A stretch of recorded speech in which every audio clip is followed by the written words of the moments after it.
അസ്സലാമു അലൈക്കും വറഹ്മത്തുള്ളാഹി. ബിസ്മില്ലാ അൽഹംദുലില്ലാ. അള്ളാഹുവിൻ്റെ റസൂൽ സല്ലല്ലാഹു അലൈഹി വസല്ലമ അള്ളാഹു 3 വിഭാഗം ആളുകളെ ആദരിക്കുന്നു എന്ന് പറഞ്ഞുകൊണ്ട് ആ ആളുകളെക്കുറിച്ച് നമുക്ക് പഠിപ്പിച്ചു തരുന്നത് കാണാം. ഒന്നാമത്തേത് ഇന്നമിൽ ഇജ്ലാലില്ലാഹി ഇഖറാമതി ശൈബത്തിൽ മുസ്ലിം, മുഅ്മിനീങ്ങളിലെ വൃദ്ധരായ ആളുകളാണ്. രണ്ടാമത്തേത് വഹാമിലൽ ഖുർആൻ, ഖുർആനിൻ്റെ വാഹകരായ, ഖുർആൻ മനഃപ്പാടമാക്കിയ, ആ ഖുർആനിൽ അതിരുകവിയാത്ത, എന്നാൽ പാടെ ആ ഖുർആനിനെ അവഗണിക്കാത്ത, എന്നാൽ ആ ഖുർആനിലൂടെ അള്ളാഹു കൽപ്പിച്ച കാര്യങ്ങൾ അത് ജീവിതത്തിൽ പകർത്തിക്കൊണ്ട് മുന്നോട്ട് പോകുന്ന ആളുകൾ, അവരെയും അള്ളാഹു ആദരിക്കും.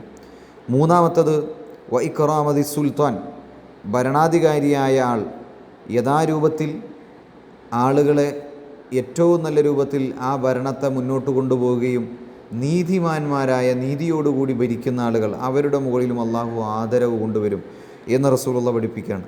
അപ്പോൾ ഈ ഹദീസിൽ നിന്ന് ഒന്നാമത് നമ്മൾ മനസ്സിലാക്കേണ്ടത്, പ്രായാധിക്യമുള്ള ആളുകൾ, പ്രായമുള്ള ആളുകൾ, മുതിർന്ന ആളുകൾ, അവരെ ആദരിക്കുക എന്നുള്ളത് ഇസ്ലാമിൽ വലിയ മഹത്വമായ നന്മയാണ്. രണ്ടാമത്തത് ഖുർആൻ അതിൻ്റെ എല്ലാവിധ മാന്യതകളോടും കൂടി പരിധി വിടാതെ ആ ഖുർആനിനെ നമ്മളുടെ മനസ്സിലും പ്രവർത്തനത്തിലും അതിനെ വഹിച്ചുകൊണ്ട് ഹൈഫുള് ചെയ്തുകൊണ്ട് മുന്നോട്ട് പോകുന്ന ആളുകൾ, അല്ലേ, അതിനെ സംരക്ഷിച്ചുകൊണ്ട് മുന്നോട്ട് പോകുന്ന ആളുകൾ, അവർക്കും വലിയ സ്ഥാനമാണ്.